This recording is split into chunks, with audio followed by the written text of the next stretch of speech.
Welcome to the Cabral House Call. I'm Stephen Cabral, board-certified naturopathic doctor, and today we're going to take your questions on our Friday in review. So anything goes today, any questions you submit, we're going to answer. Let's get into our first question. Sam asks, can I order my own lab work?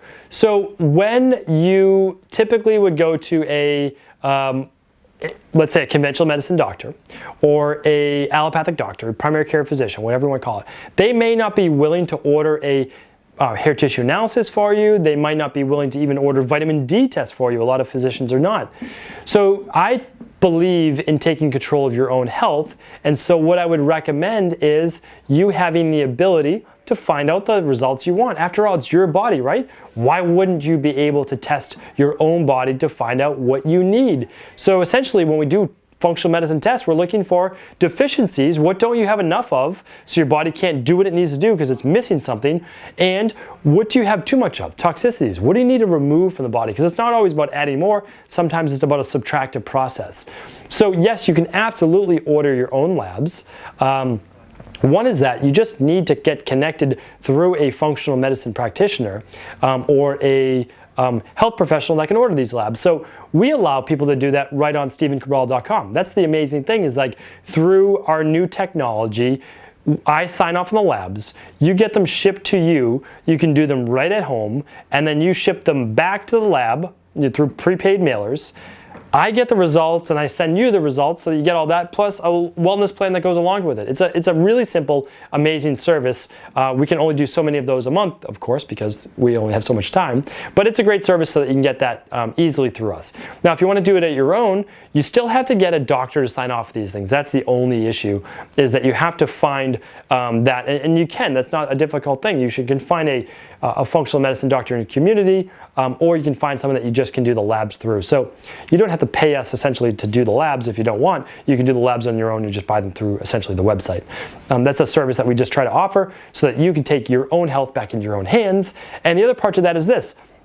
Blood work is a tricky one because blood work is diagnostic based. So that's a hard one for anyone except for a licensed medical doctor to order. And so in those cases, you can actually go to other labs though, like Life Extension online.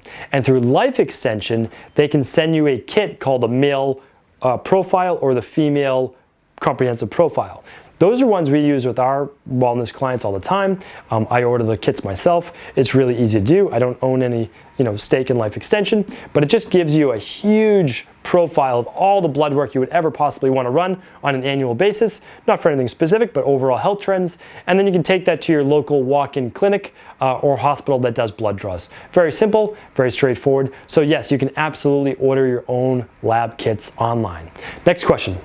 So great question by Nadine. She's asking, does tea consumption, drinking during the day, also count as water intake? Because we know you're supposed to get about half your body weight in water, less so if your body is depleted of minerals and nutrients, and more if your body is kind of high in blood pressure or you have too many, you need to do more detoxification, okay? Or you're sweating a lot.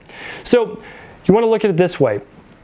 If it's black tea or anything that's caffeinated, it's going to act more as a diuretic. So if your tea in general, if that tea is a diuretic, it's not going to be able to count as water intake because diuretic is basically going to be removing water from your body. But if it's a ginger tea, even a chamomile tea, all of those should be acceptable.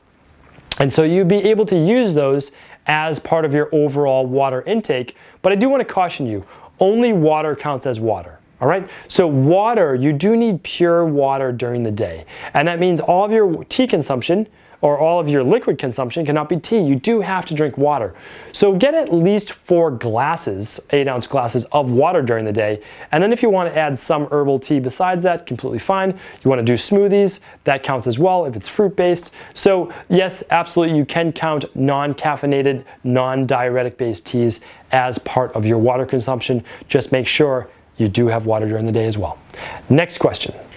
All right, so Penelope is asking, I've heard dinner should be the smallest meal of the day. Is that true or false? So it's an excellent question. I've touched on this a little bit in the past. If we were going by ideal worlds, like just ideal worlds, everyone slept and everyone rested when they should and all those different things, ideally, yes.